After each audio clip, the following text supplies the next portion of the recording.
Israel और Hamas के बीच आज 10वें दिन भी जंग जारी है।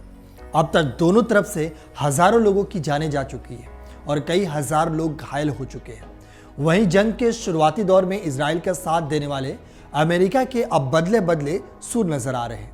दरअसल इजराइल ने गाजा पर पूर्ण रूप से हमला करने से पहले लोगों को गाजा पट्टी को खाली करने को कहा, जिस पर अमेरिका ने प्रतिक्रिया दी है। साथ ही अमेरिकी राष्ट्रपति जो बाइडेन ने गाजा पट्टी पर इजराइल के निमंत्रण को लेकर भी प्रतिक्रिया दी है और इस प्रतिक्रिया के बाद से अब ऐसा लग रहा है कि अमेरिका के सुर बदले बदले हैं। इस बीच इजरायली प्रधानमंत्री ने अब अगले स्टेज के हमले की तैयारी कर ली है। प्रधानमंत्री बेंजामिन नेतन्याहू ने शनिवार को सैनिकों से कहा कि अगला स्टेज आने वाला है। प्रधानमंत्री ने शनिवार को दक्षिणी इजराइल के किबुत्ज बेरी और केफर आजा का दौरा किया। इन दो जगहों पर हमास ने बड़ी तबाही मचाई।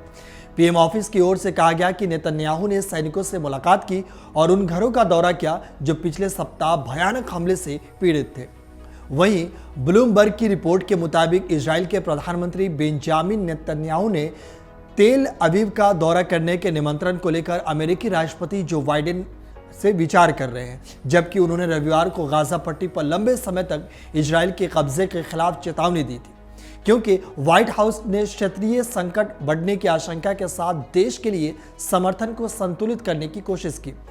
वहीं अंदरूनी चर्चा के अनुसार इजराइल की यात्रा करने के बारे में अभी तक कोई निर्णय नहीं किया गया है और राष्ट्रीय सुरक्षा परिषद के एक प्रवक्ता ने कहा कि व्हाइट हाउस के पास घोषणा करने के लिए फिलहाल कोई यात्रा नहीं है, लेकिन संभावित यात्रा और गाजा में फलस्तीनियों और पूरे क्षेत्र में अरब नेताओं द्वारा व्यक्त की गई चिंताओं की स्वीकृति नए संकेत के तौर पर देखे जा रहे हैं कि अमेरिका अब इस संकट को और अधिक बढ़ने से रोकने की कोशिश कर रहा है।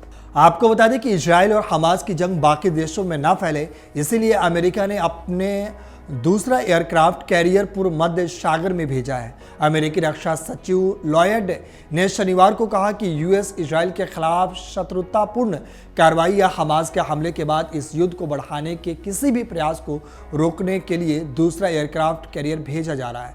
इजराइल और हमास के हमले के बाद अमेरिका ने पहले से ही एक एयरक्राफ्ट कैरियर क्षेत्र में तैनात किया है। इससे पहले संयुक्त राष्ट्र सुरक्षा परिषद की बैठक में इजरायली दूत ने ईरान पर हमास को फंडिंग के आरोप लगाए थे। इजरायली दूत ने कहा था कि आतंकी संगठन समूह हमास के अभियानों को ईरान फंड कर रहा है।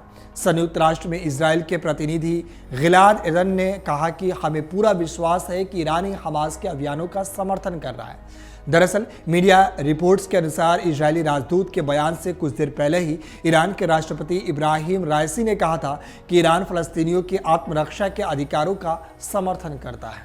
अमर उजाला अब आपके टीवी पर भी।